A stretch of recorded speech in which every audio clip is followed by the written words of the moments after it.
One of the number one reasons why women struggle with dating and relationships today is that they choose men who are not ready for anything real. Ladies, there are lots of great relationship-ready men out here. However, you need to learn how to choose them. I wrote this book to teach you how to do just that. Get your copy of Choose Well, a simple formula to determine the best man for you on Amazon today.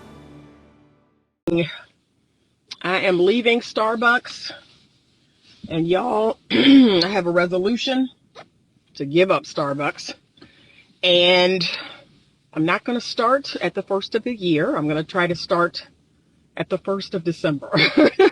The 1st of December, I'm done with Starbucks, so I'm utilizing all the points and funds I have on my card until then, and then I'm done.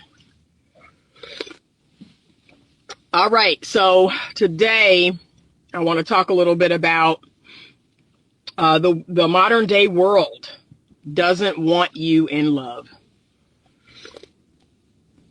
And if I'm being honest, I think a lot of you all know this.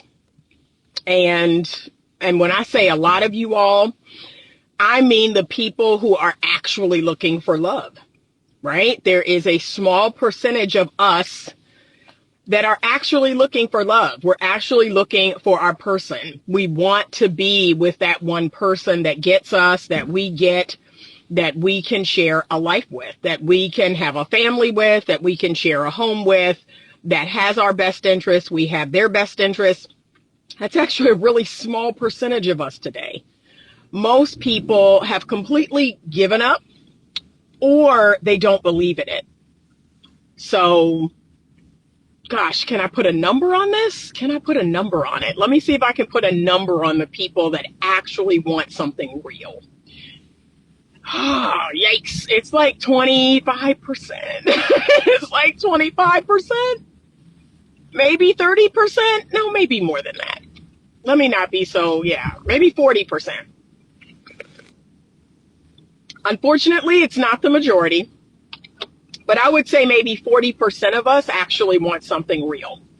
We want to find our person. We want to be in love with them. We want that person to be in love with us. We want to share our lives. You know, we want to trust them. We want them to trust us, like all the good stuff. That's about 40% of people now. And that doesn't mean that those of us in the 40% don't have issues, because we do. We have issues, right? And some of that is keeping us from finding real love. We have issues, and we need to work on those issues. But we're far ahead of the other folks in the sense of, y'all, I got to remember where I'm going. Okay. We're far ahead of the 60% in the sense of we at least want it. We are willing. We believe it. We believe in it, right? That puts us far ahead of the 60%.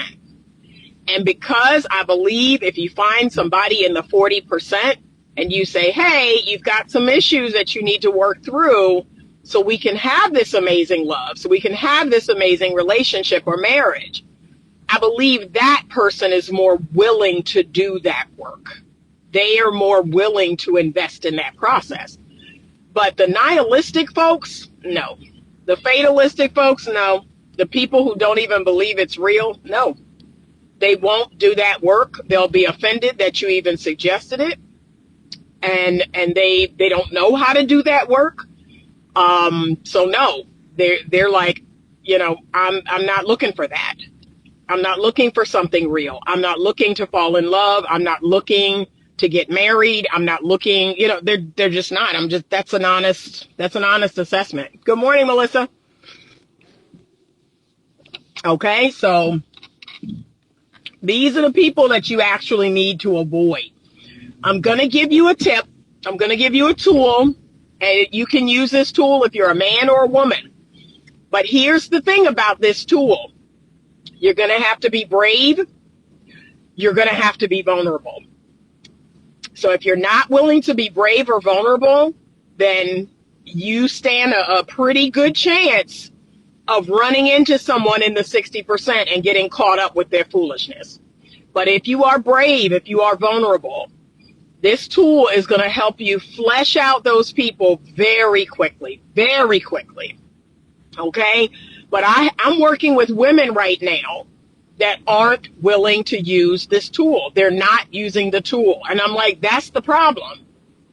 That's the problem. You're not brave and you're not willing to be vulnerable. But you have to have those two things to determine who's in that 40%. Because it's not going to freak out the people in that 40%. Okay? So here is the tool. If you're on a dating app, if you meet someone in person, if you get introduced to someone, if you like someone at work, it doesn't matter where you meet them. Okay? It does not matter. This tool is going to help you to determine, is this person in the 40%? Okay. So you're meeting this person. You all are engaging with each other over the phone, through text, in person. In that initial engagement, I want you to ask them this question. It's a simple question. And if you need to rephrase it to fit your vernacular or how you talk, then do that. But this is the gist of the question that you're going to ask them. Now, this is if you are looking for something real, okay? You have to want something real. You have to want something genuine and true and authentic. Something that could lead to love. So if you're not looking for that, click off. This ain't for you. And that's okay. But if you want something real, you got to be courageous. You got to be brave. You got to be vulnerable. Okay, so here's the question you're going to ask. And I asked this like in the first few exchanges. So there is some small talk in there because I know that's what other people need. I don't need that. But that's what other people need. They need some small talk. But in the interim of that, you know how people ask the question, well, what are you looking for? Okay, we're actually going to take that question and go a little bit deeper. We're going to ask the person, what are your thoughts on love? Is there a difference between loving someone and being in love? And when was the last time you were in love? Okay, so we're actually going to ask questions about love. And because love is the new 4-letter word that you can't say, people use the F word more than they use the word love today. That's how you know the powers that be. There are powers that be in the world out here today that do not want you in love.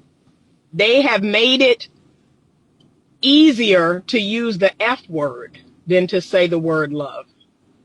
Like people are dropping the F word everywhere. It's beyond offensive. Like I can't click on any videos. I mean, this is how bad it is, y'all. I can't click on any, like if I'm in the dentist's office or the doctor's office or, you know, some professional setting and I want to look at a video, I can't just click on a video anymore. Like that doesn't exist anymore. Because the F word is thrown around so much and so often and so loudly that is completely inappropriate. You know, I can't even, but we won't say the word love. I think that's weird and that's telling us something. And keep this in mind. If everyone stays separated, right? If everyone stays angry and hurt and they hate each other, if men hate women and women hate men, I mean, it's great for, you know, the people who sell stuff. That's a great thing because we're selling a bunch of cars, we're selling a bunch of homes, we're selling a bunch of trips. Like it's great for the people that are selling stuff. We're selling a bunch of bags and shoes and clothes and jewelry. You know, we're selling a bunch of stuff because the truth is when people don't have good, healthy, solid relationships, they buy things to cope. And because buying things to cope is a very temporary, kind of futile thing, people keep buying things. They keep going on trips. They keep buying homes. They keep buying cars. They keep buying pets. They keep buying. And then if you buy a pet, ooh, and the pet industry, man, I need to look. A lot of the red pill men be making fun of women talking about they're going to invest in cat food and dog food and all that. But you know what? That ain't funny. That's actually not a joke. That's actually good advice. That's actually really good advice. Invest in anything pet related and you're going to be a billionaire by 2030. That's actually really good advice because, again, people utilize pets as a cope. You know, they say, okay, I don't have a significant other, but I have a dog or a cat or several pets, you know. And look, it's not a cut, ladies. It's not a cut. It's not an insult. All right. Before you go there, I have 3 cats. I have 2 dogs. Now, I'm trying to, you know, those pets are going to start passing away soon. I'm trying to whittle down the pets that I have because it is too much. So that's not a cut. That's not an insult. Don't go there. You are entitled to have your pet, your cat, or your dog. And think about it. I got a lot of my pets from family life. You know, I've had a lot of my pets for a long time. So a lot of families have pets. It's not just a single people thing. So don't go there. Don't get in the comments and get all, you know, get all twitchy. However, we buy things and get things to cope. That's how we cope with our situation. And what's wild to me is, as crazy as the economy is, people are still spending way above their means because that's how a lot of people cope. They cope by buying stuff. They cope by going on trips. They cope by, you know, buying designer things or buying toys, men and their toys, their games, and what else? Guns. You know, men buy a bunch of guns and ammo and all this other stuff. But that's how y'all cope. And then if everybody met the love of their life and fell madly in love, you know, would nobody be on social media? Would nobody be watching videos and, you know, all this stuff? Like all of these entities, dating apps would die. Dating apps are not designed to find you the love of your life. I just don't know how else to say that. I don't know why I have to keep telling y'all the truth before you actually hear the truth. Dating apps are not designed for you to find the love of your life and get married and go about your business. And look, that's Hinge's tagline. Hinge actually lies to your face by saying, yeah, this is the app designed to be deleted. No, it isn't. No, it isn't. They're not trying to find you your person. They're trying to take your money month after month. Like, come on, y'all. Don't be dumb. Don't be obtuse about it, okay? Be a critically thinking person. These apps are designed to keep you, and they're addictive. They're addictive. Y'all, I got clients on these apps like cocaine. And we'll talk about a plan to get off the apps and to stay off the apps. I kid y'all not. They'll come in, like I'll see them on a Thursday. They'll come in the following Tuesday. Yeah, I got on the app over the weekend. Like addicts. These apps are addictive. I just don't know what it is. I don't know why. I just keep going on there. I know what's going to happen every time. That's how you know it's addictive. The app does nothing but frustrate the heck out of you, makes you angry, makes you sad. It has negative consequences, and yet you can't stop using it. That's how you know it's a problem. You cannot stop using that app, and every time you go on there, it's a negative experience. I'm sorry, y'all. That was my fault. I was trying to swipe away somebody's notification and I clicked off. Okay. But you trying to get the results of the 5% of people that go on apps. And that's why that's what keeps drawing you into these apps over and over and over. And it's called 5% for a reason. You know, the chances are high that you're not in that 5%. You're not going to have that experience. And that's an ego thing, right? My ego has already come to terms with, okay, I'm not in the 5%. That's why I don't use them. You know, I used them for research at one point for 2 years. And then prior to using them for research, I used them for personal reasons.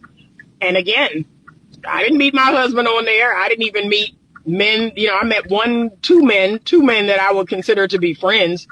But I would say 98% of the men, you know, they were horrible. They're not even worthy of friendship. So most of us are not in the 5%. And we keep going back. It's addictive. But no, you got to be willing to lay it down and say, you know what?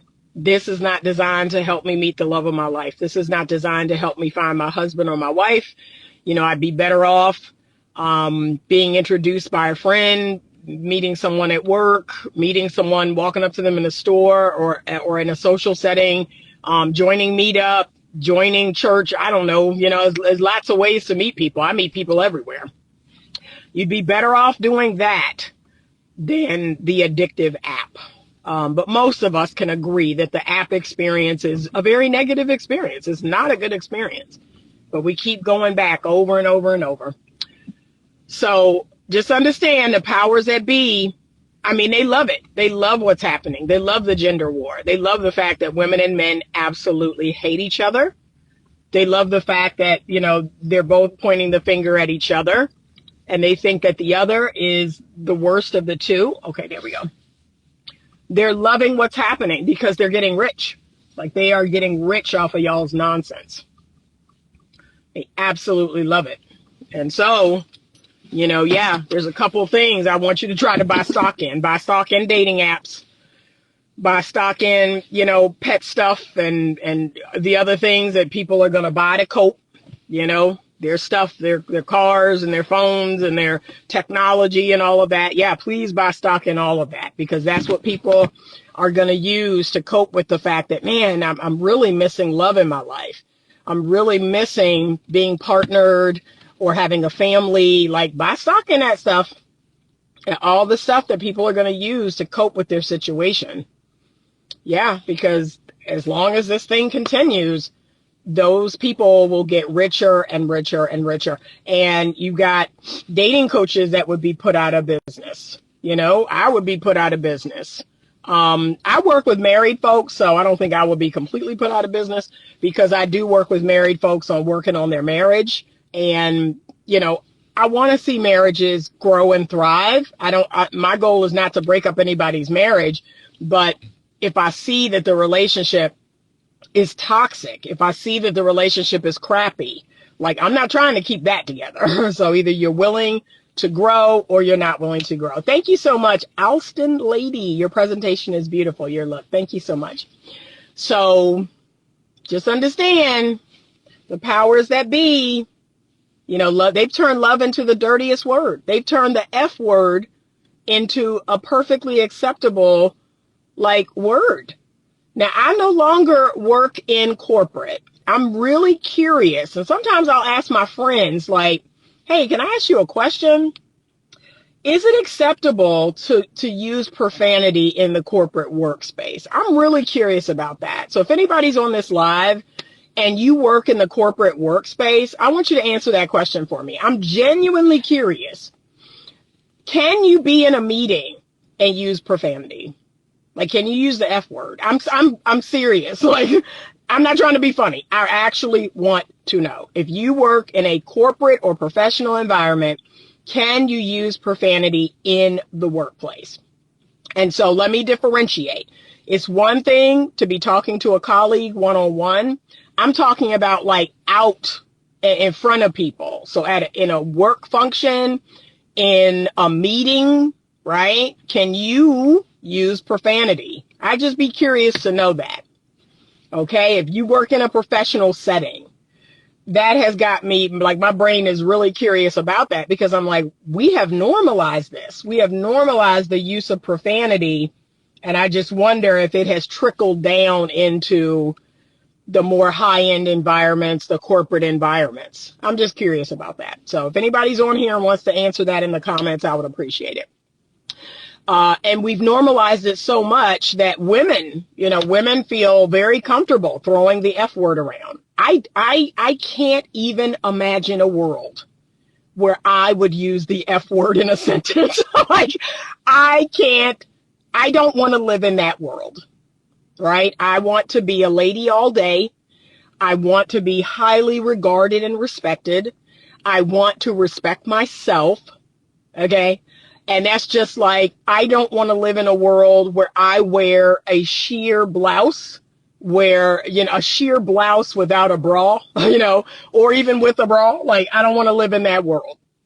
That's not a world Anita wants to live in, where it is acceptable for me to go out with a sheer blouse, no bra, or a bra, or a sheer dress, or, I just don't understand. Like, I just don't understand why women are objectifying themselves. And this is what's wow, y'all. We're doing it in the name of feminism. That's how you know how sick and divisive it is. So let me get this straight. You don't want men objectifying you. You don't want men expecting sex on the first date, or, catcalling, or looking at your behind, or talking about, or touching you. Touching you without permission. But yet you want to give yourself to a man on the first date. You want to go out half dressed. What? Have we forgot the plot? Have we, what? What? How did we, it's like, and I'm going to say this, okay? It's no different than black people calling themselves the N-word. It's just twisted and weird. It's weird and twisted to me, right? If that is a despicable word coming out of anybody else's mouth, what makes it okay to come out of a black person's mouth? What makes it okay for black people to call each other that? So now we oppress ourselves? We are our own oppressors? That don't make sense to me.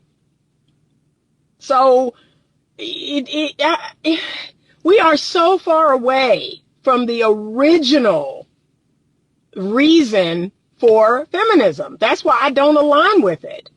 Because what was meant to be, okay, women, and they have rights that men have, and they're treated as whole 100% people like men, right? We're so far away from that. And if you can't see that, like, that's not what we have now. Not even close. You have women that are telling other women to go on OnlyFans to make money, or to go into the adult industry to make money, to become a sugar baby, to become an escort. You have women telling other women to participate in sex work. That is a sick virus. So you're going to tell a woman to do something that's literally going to destroy her nervous system, that is going to destroy her mental health for the sake of money? And that's the feminist way? Like, y'all, we're so far away from the original reason. I do not align with feminism. And I have been called anti-feminist. Okay. Like, okay. Y'all, head on over to YouTube and go to my post where a subscriber used AI to generate a picture of me and labeled it the Queen of the Pick-me's. Okay, there's a picture, there's like a cartoon picture over there of me, the Queen of the Pick-me's. And I love it. Like, I love it. I love it. Okay, so come on. If I wanted to create a movement that was for the benefit of women, let me tell you what would be included in that movement. I would eradicate pornography. I would make OnlyFans illegal. Okay, I would continue to keep prostitution illegal. Okay, there are a lot of things that wouldn't exist if I actually cared about women. I would make it, I would ban trans men, or trans women, I guess, men who are now women. I would ban them from female sports, ban them from female spaces. There would be female only spaces, just like there would be male only spaces. Okay, so that to me is pro-woman. I would help women who found themselves pregnant. I would actually set up programs that help women who found themselves pregnant and was like, okay, I don't want to have an abortion, but I'm going to need some sort of assistance or help. Okay, those are the women that I would. I would not eradicate birth control. I'm pro birth control. I always have been.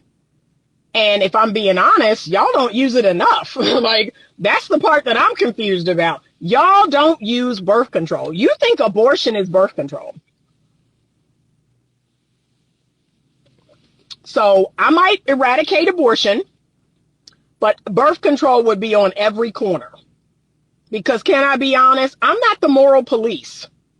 I'm a devout Christian, and I'm going to tell you the truth based on biblical principles, but I'm not the moral police. You want to go out here and sleep with 1,000 people and, pop your pee, as what a name said, you go right ahead and do that. But I probably would make abortion illegal because y'all are using abortion as birth control, and that's problematic. That's incredibly problematic. I would make birth control available. Yeah, all day, every day. I'm not anti-birth control. Okay. I know a lot of Catholic people are, and a lot of other devout religions, they're anti-birth control. I'm actually okay with birth control, but y'all need to use it. Like, that's the part that I'm confused about. I told a client of mine the other day when we were on our video session, I said, yeah, what's up with women not using birth control? I'm confused. I said, and even once I, got divorced, I had 3 children. I recognize that, it's not in my value system to have more children by a different man. And people ask me that all the time. What if you had met, your second husband and he was like the love of your life? Would you have had a child with him? I wouldn't have. I'm sorry, y'all. That's not in my value system to have multiple children by multiple men. I just wasn't raised to do that. Nobody in my family has ever done that. So I went and had my tubes tied. And my insurance paid for it. And it was literally a, same day walkout. It was a same day walkout service. Why can't y'all get your tubes tied? Like, if you have 2 or 3 children, get your tubes tied. Same with the men. Let me not jump on the women. I'm a hold the men accountable. Fellas. And look, this is what my client was saying, because he's a male. He said, yeah, Miss Anita, I'm leaning toward that vasectomy. I said, please do. It is literally an in and out procedure. And in 7 days, it's like it never happened. In 7 days, it's like it never even happened. So please, please, gentlemen, take control of your fertility, okay, and your reproduction rights. Y'all love hollering about, get the woman getting the abortion or not. Well, how come she can't, can keep the baby? Because you should have kept your fellas in your ball sack. That's why. See how you avoid having to have these arguments about women either having babies or not having babies? Keep your sperm in your ball sack. And that's not even a conversation that you need to have. See, you don't even have to have that conversation because your sperm never left your ball sack, or there's no sperm in your ball sack. Okay? So there's something a man can do. And a lot of y'all need to do it, but you're not. You're not going to do it, but you're going to scream and holler and have a fit about women having your child and child support and all this other crap. No, like I said, y'all ought to know better. Y'all are just as responsible as the woman. It is a 50-50 split in responsibility when it comes to y'all having all these kids. Now, I'm going to get on the women because I actually, as I told y'all, I love the women. And I want them to do what I believe is best for them. That, to me, is actually pro-woman. Is me telling a woman, hey, baby, you're the gatekeeper. The only person this thing is going to hurt is you. It'll hurt him in his pockets at some point if he have anything for you to get. But you're going to have to raise the child. You're going to have to get up in the night. You're going to have to take it to the doctor. You're going to have to, to me, that's common sense. So all I'm doing is teaching women common sense about, yes, this is why you don't want to end up randomly pregnant by a man you barely know. Okay? And even going through the abortion is no walk in the park. It is a horribly traumatic experience. And yes, are there moral repercussions? I believe there are. Okay? So the gentlemen, y'all need to do better too. Okay? If I'm being honest. Y'all need to do better. You need to get a vasectomy. You need to wrap it up. You need to keep it in your pants. Those are your options. Those are your options to not have kids. Wrap up your ding-a-ling, keep it in your pants in the first place, or get a vasectomy. See, men have birth control. Y'all just don't use it. Okay, but there's somebody out here benefiting, right? But I need you to have this conversation. It's very almost uncomfortable. It's sad. It's so sad that I'm saying this, but talking about love is an uncomfortable conversation now. You need to ask that person, what are your thoughts about love? What are your thoughts about the difference between love and in love? When was the last time you were in love? See? And they don't have to give you all the dirty details of their ex and what happened and all that. I actually tell people don't do that. Don't go into the dirty details. Just answer the question. Okay? Because I don't want to know all about your ex and everything. I don't want that. But I want to know your thoughts and feelings about love. Do you believe in it? Is it something that's real? Do you think it's for you? Because I'm going to be honest with y'all. If people shy away from that conversation, let me tell y'all how this conversation can go. They can shy away from it. They can redirect from it. Some people will get mad about it. I have had some men, why are we going deep? Like, why are we talking about this? They actually get mad. They get mad when I ask this question. Why we got to get so deep? Why we got to talk? I'm just here to have a good time. I'm just here to have fun. And baby, I leave them clean alone. Like when I tell y'all this is the way to find out what a person is really on, this is the way. But here's the problem. Too many of y'all are not vulnerable or brave enough to have that conversation early in the first week, in the first 2 weeks. What are your thoughts about love? So love is the new F word. That's the new F word that you ain't supposed to say.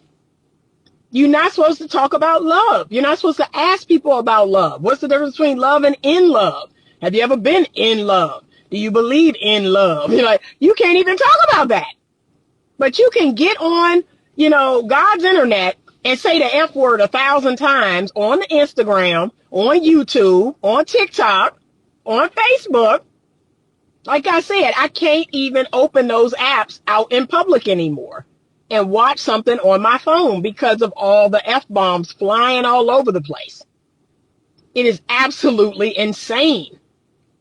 And now you got people of other cultures that in my mind never would have talked like this. Never would have talked like this. You got people of other cultures that in my mind, those cultures have always been, just very conservative, right? There's things they don't do. There's things they don't say. Oh, no. They said, nope. We be throwing the F-bomb all around and talking about popping our P, just like the P word. You can say that. And these words are not restricted anymore. It is absolutely insane. And in my world, there would be the blurring out over the top. Like there would be some sort of warning before you watch a video. This video contains profanity. This video contains, vulgar language. But no, that's not a thing. That's not a thing. You can go on any of these apps and watch people say the most horrific things out of their mouth. And a lot of those people are women. And so I'm sorry, you're never going to convince me as a woman that you cursing like a sailor, that you saying the P word, pop my P and all this other stuff, that you are a lady. You're not. You are not someone that a man should be entertaining for anything serious. Yeah, I said it. Just like if you go on over to YouTube and watch my video about tattoos. Yeah, I said it. Yeah, I said it. And how you feel about it? Well, okay. But you are not a woman that anybody should be entertaining seriously because you're not serious. You don't even know other words to use other than the same 5 words.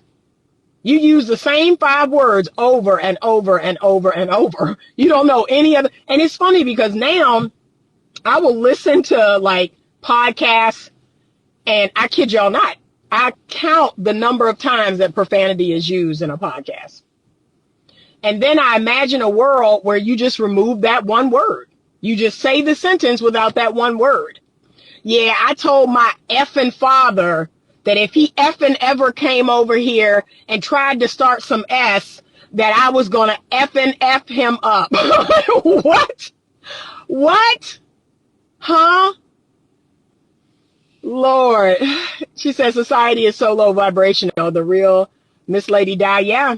I don't look at a lot of social media pages. Yeah. If you don't want your ears burning off, it's horrible. It's horrible. How did we get here? And then this is what's real wild, y'all.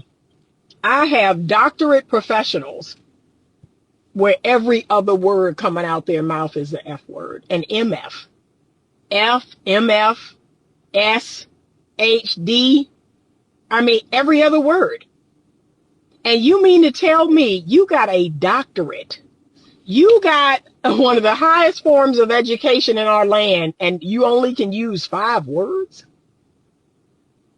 I just don't respect people like that. I'm sorry. I don't want that person to be my doctor. I don't want that person to be my professor. I don't want that person to be my super. I don't want nothing to do with that person. I can't respect that person because in my mind, they don't respect themselves. Out here cussing like that and every other word.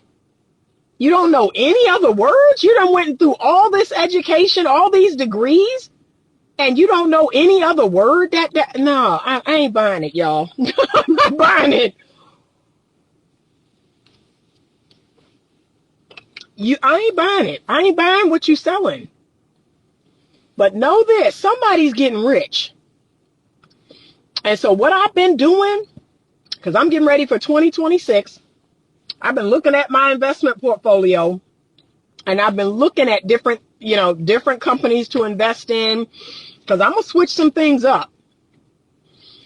And I'm going to say, okay, if this the route we going, if this is what it's going to be, then I need to get paid. Like I need to get paid. I need to start investing in things that I know these lonely people out here are going to be buying. I need to invest in some Pfizer and, the antidepressants and the mental health meds. I need to find a way to get some money because, it is absolutely insane. The number of people that are on these medications, they're talking about all these things that have arisen. Neurodiversity is off the chain. Everybody's neurodiverse. Everybody got autism. Everybody. Like, what? Like, make that make sense. And then the self-diagnosis is off the chain. You have normal people just walking around, barely graduated high school. I went into, where was I? I was on somebody's profile. And when I tell y'all all the descriptors that they use to describe themselves, it's like a disease. So I have OCD, ADHD, autism, depression and anxiety, and this and that. And it was just like a litany of diagnoses. It's an obsession that y'all are obsessed with this diagnoses culture. And look, this is how far the pendulum has swung. So we went from mental health and therapy being a stigma, like y'all right here, where, oh, no, you crazy. You're going to a shrink. You're going to a head doctor, right? So it was the worst thing in the world. Now we done swung clear over here where everybody got something and everybody's a narcissist. Everybody's a sociopath. Everybody's a psychopath. Y'all, please lay down these words. Lay these words down. Everybody is not a diagnosed narcissist. Yes, narcissism is on the rise, but everybody is not a diagnosed narcissist. Lay these words down. I would rather you come to me and tell me, these are the behaviors in my relationship. This is how it made me feel. Like, I'd rather you say that. It's almost like narcissism is the shortcut. Instead of me expressing what happened in my relationship, I'm just going to throw the word narcissist on it. Well, my ex was a narcissist. And it's lazy. It's so lazy. Instead of actually telling me what happened. Like, what happened in the relationship and how did you feel about it? I have to get on people in counseling about that. They will just throw the label narcissist out there, and I'll say, okay, can you tell me what happened in your relationship? And then tell me how you felt about it. And guess what, y'all? When they go through that process, I find out that person's just an a-hole. Like, they're just an a-hole. They're just wounded. They got as much trauma as you do. That's all. But to throw that word narcissist on everything and everybody, sorry, no. Yes, people are more self-focused. We have a toxic society now that's all worried about self and doesn't know how to collaborate or cooperate with each other anymore. Doesn't know how to be interdependent. Because remember, that's the goal, is interdependence. The goal is to learn how to get along with people. You can't avoid people. I'm about to go into the hair supply place, and there will be a person in there behind the counter helping me get what I need. I can't avoid it. And yet, y'all want to live in a world where, oh, I just don't like people. I don't want to be around people. That don't exist down here. That don't exist. That don't exist in heaven. That don't exist in hell. Like, everywhere you go, there will be other people. Okay? That don't make sense. Why don't you learn how to coexist with other people? And while I'm on it, can you please stop, with the cutting everybody off that don't agree with you politically and don't vote the way you vote and don't believe in this and believe in that. Can we stop this? It's ridiculous.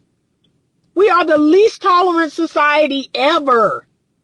And yet some of y'all, claim to want tolerance and claim to, oh, why can't people just be accepting of the, okay, can you? You want us to accept LGBTQ plus, you want us to accept trans, you want us to accept woke and all this other stuff. But then if I'm not that, you're not accepting it. So make that make sense. You claim to be tolerant, yet you hate people that don't believe what you believe. That don't make sense. I am the true example of tolerance. Okay, so if you are feminist and you believe that, your job is the most important thing in the world, and that, oh, I don't want to have no kids, I don't want to be a trad wife or be married, or okay, I'll let you do that. Now you gonna F around and find out, but okay, and there's a small percentage of you that won't. You'll be perfectly happy well into your 70s, living by yourself, being by yourself, and you know what? Beautiful. I'm not mad at you. If you're one of those rare women where you're going to go into your 60s and 70s and be perfectly fine, I'm fine. But let me say, oh, I believe that most women need masculine containment. Most women need a healthy, strong, masculine man to contain them and to ground them. Like, let me say that, or let me talk about my children being the light of my life. Oh my God, don't everybody want to do that? That's oppressive. Children are oppressive. It's like, what? Okay. So just know somebody is benefiting from you not being in love, from you not finding healthy love wherever you can find it. Somebody is benefiting.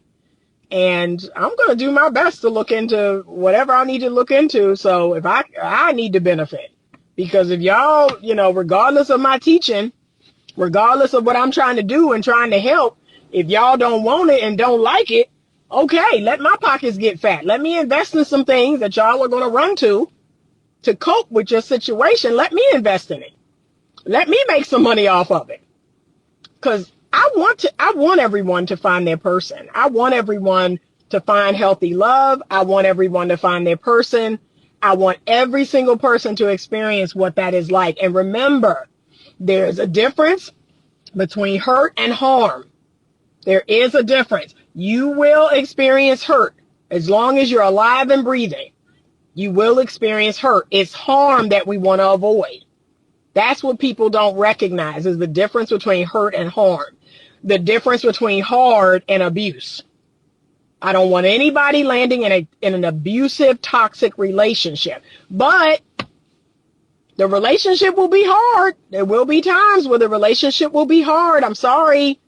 I have couples that have newly come into my practice, and I had to tell them the difference, and they were like, "Oh," like cause look, they were coming in, "Oh, I'm being abused, I'm being this, I'm being that," and then I was like, "Here's the difference between abuse and hard," and they were like, "Oh, I guess it's just hard." Yeah, y'all label things as abuse when it's just hard, and guess what? Anything in life worth having will be hard.